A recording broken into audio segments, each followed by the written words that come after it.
마태복음 18장 21절에서 35절까지. 우리 18장 21절부터 같이 읽습니다. 시작. 그때 베드로가 나와 이르되 주여, 형제가 내게 죄를 범하면 몇 번이나 용서하여 주리이까?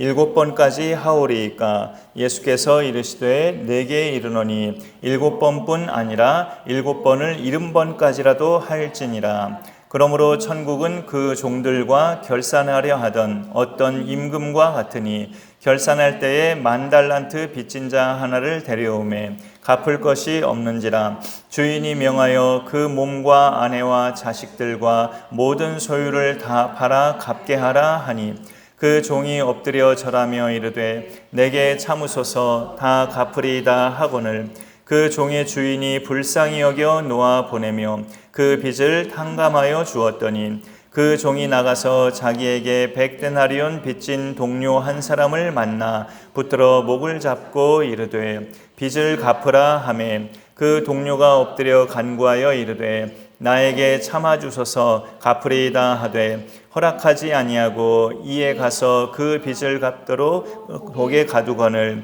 그 동료들이 그것을 보고 몹시 딱하게 여겨 주인에게 가서 그 일을 다 알리니, 이에 주인이 그를 불러다가 말하되 악한 종아, 네가 빌기에 내가 네 빚을 전부 탕감하여 주었거늘 내가 너를 불쌍히 여김과 같이 너도 네 동료를 불쌍히 여김이 마땅하지 아니하냐 하고, 주인이 노하여 빚을 다 갚도록 그를 옥졸들에게 넘기니라. 너희가 각각 마음으로부터 형제를 용서하지 아니하면 나의 하늘 아버지께서도 너희에게 이와 같이 하시리라. 아멘. 오늘 말씀에서 우리를 향하신 하나님의 사랑을 보여주는 표현이 2번 정도 나오는데요.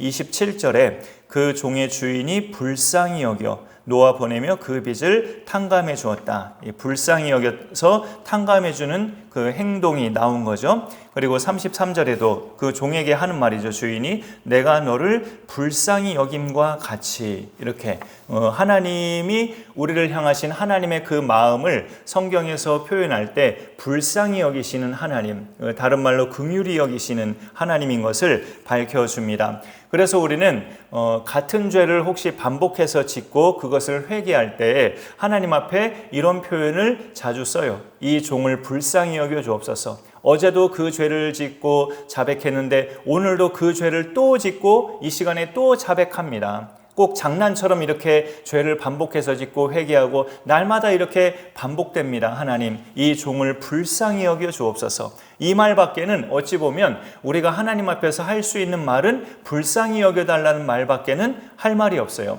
우리가 아무리 남들 앞에서 잘났어도, 어떤 신앙생활이 남들보다 내가 우월하다 할지라도, 내가 어떤 신앙의 연륜이나 영적인 깊이가 어떤 믿음의 초신자들이나 다른 대상보다 우월하다 할지라도 그것을 그들 앞에서 자랑할 수 있는가? 하나님 앞에서는 그저 이 종을 불쌍히 여겨 주옵소서 하는 말밖에는 할 수 있는 말이 없습니다. 하나님의 불쌍히 여기심은 우리가 보통 누군가를 불쌍히 여기는 것과는 차원이 다르죠. 여러분이 불쌍히 여겨본 대상은 혹시 누가 있으신가요? 사람이 사람을 불쌍히 여기는 것은 보통 예를 들자면 몸이 정상적이지 않은 사람인데 움직이려고 부단히 노력을 할 때, 다리가 정상적이지 않은데 한 발짝 한 발짝 움직이면서 진땀을 빼면서 움직이면서 그렇게 가고 있는 사람을 볼 때, 또는 다른 이야기인데 결혼을 했는데 한쪽 배우자가 완전 무대책인 사람이어서 다른 배우자가 아주 그야말로 고생하면서 살아갈 때, 그 고생하면서 살아가는 배우자를 보면은 불쌍히 여기는 그런 마음이 들 수도 있죠. 거처가 없이 노숙하는 대상을 볼 때, 우리가 서울역이나 그런 데를 가보면 직접 만날 수 있지만 그렇게 노숙하는 대상을 볼 때 불쌍히 여기는 마음이 우리 속에 들 수 있어요. 그런데 여러분도 혹시 공감하실지 모르겠는데 사실 그것도 그렇게 보고 있는 순간만 드는 생각이에요. 그렇게 불쌍히 여길 만한 대상이 내 눈에 보였을 때만 잠시 그렇게 드는 생각이지 그 불쌍히 여기는 마음이 계속 가는 건 또 아니에요. 우리가 다른 사람을 불쌍히 여기는 마음을 지구와 같다라고 말할 수 있다면 하나님이 우리를 불쌍히 여기는 마음은 우주와 같습니다. 우주는 그 크기를 사실상 측량할 수가 없죠, 솔직히. 우리의 불쌍히 여기는 마음이 지구 덩어리라고 한다면 하나님의 불쌍히 여기심은 우주와 같아요. 오늘 말씀에서 베드로가 예수님께 물어보잖아요. 21절부터 오늘 말씀을 시작했는데 베드로가 나와 이르되 주여 형제가 내게 죄를 범하면 몇 번이나 용서하여 주리이까 7번까지 하오리이까 라고 물어보잖아요. 이거를 많은 설교자들과 주석에서도 동일하게 주장해요. 이 정도면 자신이 아주 떳떳하게 굉장히 당당하게 그런 마음으로 예수님께 물어본 거라고. 7번이면 제법 정말 제가 누군가를 7번까지 용서한다면 저만큼 용서하는 사람도 없지 않습니까? 이런 의도로 어찌 보면 물어보는 거죠. 사실 이 당시의 랍비들은요 3번 정도 용서하면 꽤 많이 용서하는 걸로 그렇게 주장을 해요. 이 당시 예수님 당시에 하나님 말씀 율법을 가르치는 랍비들은 3번 정도만 용서하면 정말 용서의 대가다, 그런 식으로 관용 있는 사람으로 말을 하는데 베드로는 그거보다 2배 이상을 말한 거잖아요. 7번까지면 어떻습니까? 라고 이렇게 언급했는데 예수님의 답변은 베드로에게 할 말이 없게 만들어요. 22절에 내게 이르노니 7번뿐 아니라 7번을 70번까지라도 할지니라 라고 말씀하고 있습니다. 이거는 예수님이 이렇게 말씀하셔서 베드로를 할 말 없게 만드셨다기보다 하나님이 그런 분이란 뜻이에요. 우리 하나님이 그런 분이란 뜻입니다. 7번을 70번까지라도 용서하시는 그 대상이 바로 하나님이심을 예수님은 알려주신 거고, 네가 용서를 하려면, 누군가를 용서하려면 하나님처럼 그와 같은 용서의 대가가 되어야 한다는 것을 가르쳐 주십니다. 천국에서의 왕은 하나님이신데 오늘 예수님이 베드로와 그 대화를 하시면서 천국 비유로 이렇게 자연스럽게 이어가셔요. 23절에 그러므로 천국은 그 종들과 결산하려 하던 어떤 임금과 같으니 라고 되어 있습니다. 천국의 왕은 하나님이신데 천국은 자기가 지불해야 하는 모든 값을 이미 결산한 사람만이 들어갈 수 있는 곳임을 여기 말씀에서 알 수가 있어요. 우리가 천국에 가게 된다면 우리가 하나님 앞에서 결산할 모든 값을 다 지불된 상태이기 때문에 천국에 가게 된다는 거죠. 그 지불해야 될 값은 여기에 영적인 의미를 우리는 알고 계시겠지만 바로 죄값이에요. 이 죄값을 우리는 지불된 상태가 될 때 천국에 갈 수 있습니다. 그런데 문제는 이 죄값이라는 게 일반 사람으로서는 지불이 불가능한 규모입니다. 오늘 말씀에서 주인으로부터 그 10,000달란트를 탕감받은 종이 나오잖아요. 자기에게 100데나리온 빚진 자를 참아주지 못하는 민망한 행동을 해버려요. 이 사람이 옥에 가두는데 100데나리온은 노동자 100일치의 품삯이라고 많이 들어봤죠. 요즘은 하루 일당이 10만 원도 넘는데 그냥 싸게 10만 원이라고 치고 100일이면 1000만 원어치예요. 100데나리온이 우리나라 돈으로 대략 환산해서 1000만 원이라 치면 1만 달란트는 그 100데나리온의 60만 배입니다. 60만 배. 그러면 1000만 원 곱하기 60만 해봤더니 제가 답을 보니까 6조 원이더라고요. 6조 원. 천국은 말하자면 6조 원의 빚을 탕감받은 자들이 들어갈 수 있는 곳인데 이 빚의 의미는 우리의 죄값을 말해요. 21절에 보면 베드로가 예수님과 대화의 주제가 죄에 대한 주제였잖아요. 형제가 내게 죄를 범하면 몇 번이나 용서해 주리이까, 죄에 대한 주제를 베드로가 예수님과 이야기를 하는 거예요. 사실 6조 원은 우리로서는 평생 만져볼 수 없는 규모의 돈이긴 하지만 솔직히 우리의 죄값이 6조 원에 국한될까요? 그렇지 않죠. 훨씬 더 어마어마하다고 볼 수 있죠. 그러나 하나님은 오늘 말씀에 사이사이에 있지만 우리를 불쌍히 여기셔서 우리의 힘으로는 해결 불가능한 죄값을 어떻게 지불하셨습니까? 아들의 피값으로 지불하셨어요. 우리가 날 때부터 갖고 있는 원죄뿐만 아니라 평생 짓는 자범죄까지 하나님은 아들의 피값으로 해결을 보셨습니다. 여러분, 우리는요, 원죄도 원죄지만 죽는 날까지 매일 짓는 죄는 그 원죄의 영향으로 인해서 그야말로 잡다한 죄들을 우리는 지으면서 평생을 살아요. 천국과 지옥 중에 지옥은 본래 인간을 가두기 위한 곳으로 만든 게 아니라고 하잖아요. 마귀와 그 졸개들을 가두기 위해서 만든 곳이 지옥인데, 사람이 이 땅에 사는 동안에 하나님을 따르지 않고 마귀만 졸졸 따라다니면 그 사람도 지옥 갈 수밖에 없는 것을 성경은 말씀하고 있죠. 요한계시록에도 말씀하고 있고 복음서에도 예수님도 말씀하셨죠. 우리의 죄 문제가 해결되지 않으면 그 지옥에 간다는 것을 성경은 말씀하는데요. 거기에는 예수님 말씀에 구더기도 죽지 아니하고 불도 꺼지지 않는다고 말씀하셔요. 영원히 그런 상태라는 거죠. 구더기도 안 죽고 불도 안 꺼지는 상태가 영원히 그런 상태라는 건데, 이 세상에서 가장 큰 형벌이 사형인데요. 사형인데 지옥은 죽어서 없어지는 상태가 아니라 죽지도 못하고 영원히 극한 고통에서 계속 살아가야 되는 곳이 바로 지옥이에요. 지옥 갈 죄는 그 정도로 엄청나다는 것을 알려주는 겁니다. 지옥 갈 죄는 그 정도로 엄청나다. 우리가 사형수보다 그럼 더 크고 더 많은 죄를 지었다는 건가? 라고 반문할 수도 있겠지만, 지극히 거룩하신 하나님 앞에서는 모든 사람이 극한 사형수에 해당한다는 뜻이기도 해요.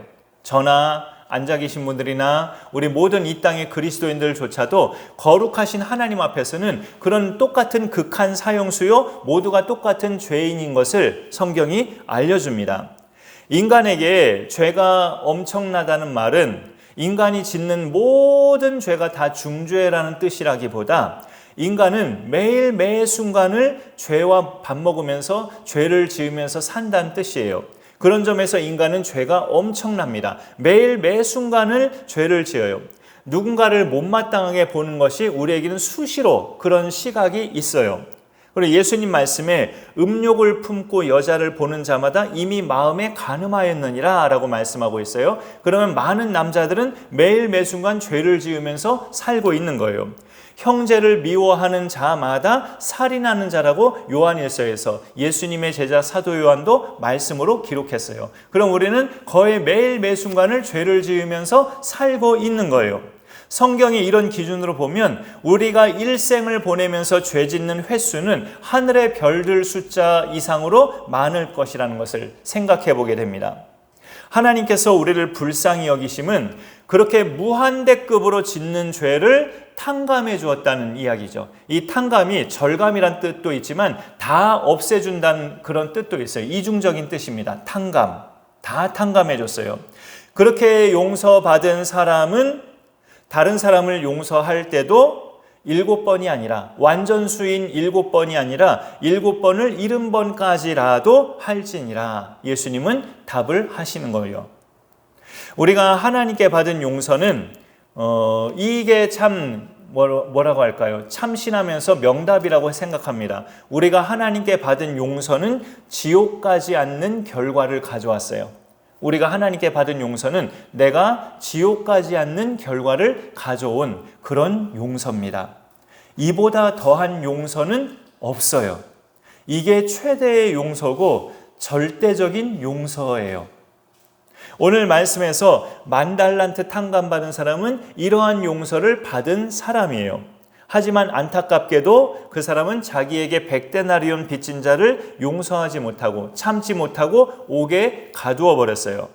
이 소문을 주인이 듣고 그를 불러다가 이렇게 말합니다. 32절 중반에 보면 네 악한 종아, 악한 종이라고 표현을 하죠. 악한 종아, 네가 빌기에 내가 네 빚을 전부 탕감하여 주었거늘. 그리고 그 다음 33절에 내가 너를 불쌍히 여긴 것과 같이, 네 빚을 전부 탕감해 준 게 내가 너를 불쌍히 여긴 거다. 불쌍히 여긴 것과 같이 너도 네 동료를 불쌍히 여김이 마땅하지 아니하냐라고 말씀하고 있습니다. 그러면서 주인 노하여 그 빚을 다 갚도록 그를 옥졸들에게 넘기니라 라고 말씀하고 있죠. 이 용서받은 10,000달란트를 탕감받은 사람은 자기에게 100데나리온 빚진 자에게 그 빚진 자는 갚을 수 있는 기한과 능력이 주어진다면 갚을 수 있었어요. 이 탕감받은 이 사람이 내 몇 달 동안 기한을 주고 그래 그 사이에 갚아라 이렇게 배려를 해줬다면 얼마든지 100데나리온은 갚을 수 있는 능력이 됐었다고요. 근데 이 사람은 기다려주지 않고 참아주지 않고 옥에 가두었죠. 반면에 이 사람은 어땠습니까? 이 10,000달란트 빚은 암만 세월이 흘러가도 죽는 날까지 시도를 한다 해도 갚는 것은 택도 없는 이야기였죠. 그 주인은 그걸 알고 이 사람을 불쌍히 여긴 거예요. 네가 아무리 발가벗고 몸부림쳐도 네 처자식 다 팔아넘겨도 10,000달란트를 네가 무슨 수로 갚니 하면서 판단하고 불쌍히 여긴 거예요. 하나님이 우리를 불쌍히 여긴 것은 네가 고행을 하고 선행을 하고 숙제를 잘하고 공부를 잘하고 얼굴을 이쁘게 다듬고 암만 온갖 노력을 다한다 해도 네 죄값은 네 스스로 해결 못한다. 하나님이 우리를 보실 때 그런 불쌍히 여기심으로 우리 죄를 사해 주신 거란 말이죠. 아들을 대신 십자가에 달리게 하셔서 그것과 똑같은 그런 의미로 이 주인이 이 사람에게 말을 하는 거죠. 내가 너를 불쌍히 여긴 것 같이 너도 네 동료를 불쌍히 여김이 마땅하지 아니하냐라고 말씀하고 있습니다. 오늘 이 말씀의 흐름을 보면서 이런 주장을 하는 사람들도 있어요. 성경 해석을 하나님의 구원은 번복될 수 있구나 이렇게 해석을 해요. 지옥 가지 않도록 구원받은 사람 중에도 하나님께서 구원을 취소하셔서 다시 지옥행이 되는 사람도 있구나 그렇게 해석을 해요. 우리는 성경을 읽을 때 그 본문이 무엇을 말하고자 하는지 파악하면서 읽어야 뜻을 곡해하지 않게 됩니다.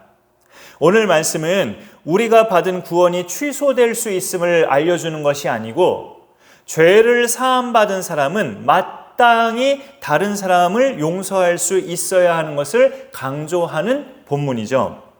하나님께서 예수의 피로 우리 죄를 사하신 것은 우리가 지옥 가지 않는 결과를 가져다 줬어요. 그 정도로 용서받은 사람은 다른 사람을 용서하는 것은 마땅하다는 것을 알려주는 가르침이에요.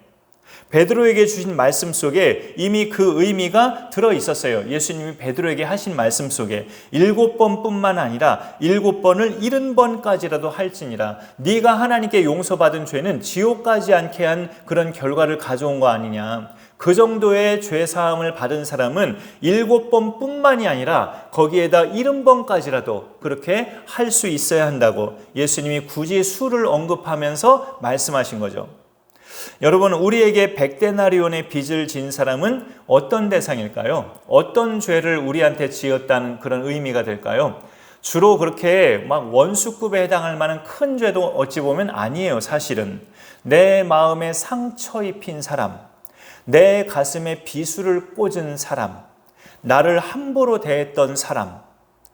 그런데 우리는 나에게 그런 사람을 용서하기가 쉽지 않죠. 굉장히 내 모든 것이 구겨졌다고 생각하기 때문에 그 정도만 나에게 가격을 한 사람조차도 우리는 용서하는 게 결코 쉽지가 않아요. 그런데 생각해 보면 이 정도의 빚은 나도 다른 사람들한테 지면서 살고 있어요. 사실은 나 역시 누군가에게 상처를 종종 주기도 하고 때로는 말로 비수를 꽂기도 하고 때로는 편한 대상은 함부로 대하기도 해요. 나 역시 마찬가지예요. 나 역시 다른 사람에게 100데나리온의 빚 정도는 수시로 지면서 살고 있다고요. 그러면 하나님으로부터 10,000달란트 죄값 용서받은 것 떠나서요. 그 죄값 용서받은 것과 상관없이 인간의 양심상으로만 봐도 서로 피장파장이에요. 그러면 피차 죄값을 빚지고 사는 입장이라면 서로 용서할 수 있고 이해할 수 있지 않은가? 이런 의문도 우리가 가져볼 수 있죠. 그런데 인간의 죄성은 그렇지가 않습니다. 자기에 대해서는 관대하지만 남에 대해서는 엄격한 잣대로 재는 것이 인간의 죄성이에요. 그러면서도 그런 중에도 예수님을 구주로 믿는 사람은 하나님이 갖고 계시는 그 불쌍히 여기는 마음, 이것이 있어야 된다는 거죠. 베드로 후서 말씀에 너희가 신성한 성품에 참여하라, 신의 성품에 참여하라는 그런 당부가 나오죠. 그것은 우리를 구원하신 예수 그리스도의 성품을 우리가 늘 닮아가는 것과도 같은 말씀입니다. 예수 믿는 우리들은 우리의 구원자 그리스도의 성품을 닮아가는 사람이기 때문에 아버지의 마음속에 있는 그 불쌍히 여기심, 그 불쌍히 여기심이 우리 속에도 계속 심어질 수 있다는 거죠. 이거야말로 하나님의 성품이에요. 불쌍히 여기심, 긍휼. 사람을 불쌍히 여기시는 마음. 그래서 33절에 보면 내가 너를 불쌍히 여김과 같이 라는 이 말씀, 그리고 35절 마지막 말씀, 너희가 각각 마음으로부터 형제를 용서하지 아니하면, 불쌍히 여기지 아니하면 이란 말이죠. 나의 하늘 아버지께서도 너희에게 이와 같이 하시리라. 이거를 구원이 취소될 수도 있다는 의미로 해석하기보다 구원받은 사람은, 그렇게 죄를 용서받고 지옥행을 면한 사람, 그 정도로 죄사함을 받고 용서받은 사람은 다른 지체들을 용서하는 것이 마땅하고 지극히 당연함을 여기서 알려주는, 역설하는 말씀으로 우리가 받을 수 있죠. 이 말씀을 받으면서 참 용서에 대한 말씀은 전도에 대한 말씀 못지않게 참 마음에 부담감이 있고, 전하는 자도 참 이렇게 모순된 모습들이 많기 때문에 불편하고 그래요. 나는 모든 사람을 내게 그렇게 함부로 대하고 상처 준 대상을 다 용서하고 살았는가? 용서했다면 내가 연락을 끊고 이렇게 살고 있는가? 이런 생각도 가져봐요. 용서를 안 했기 때문에 연락을 두절하고 내가 살고 있는 거 아닌가? 생각도 가져봅니다. 그런 부분을 계속 또 몸부림하고 훈련하면서 진정한 용서를 했다면 그 용서의 의미는 어떻게 나타나야 되는가? 그것까지도 고민하면서 그런 표현을, 그런 표출을 해가면서 내가 진정으로 용서했다는 것을 보여줄 수 있기까지 하는 그런 실천이 우리 가운데 이루어져야 할 줄 압니다. 오늘 말씀을 생각하면서 우리 각자마다 그런 은혜로운 도전도 잘 이루어질 수 있기를 간절히 소망합니다. 네, 제가 기도하겠습니다.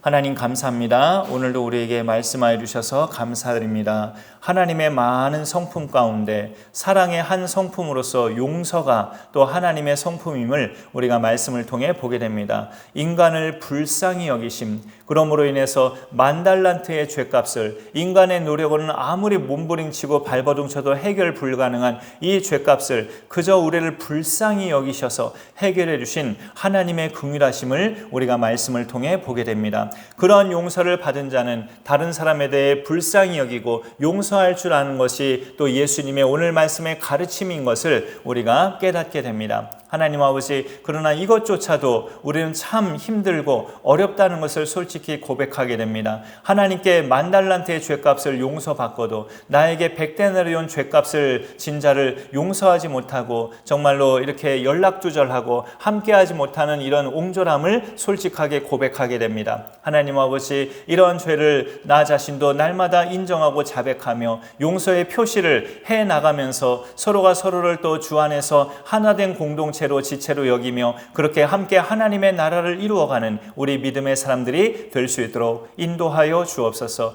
주님의 긍휼과 은혜를 베풀어 주옵소서. 예수님의 이름으로 기도하옵나이다. 아멘. 예.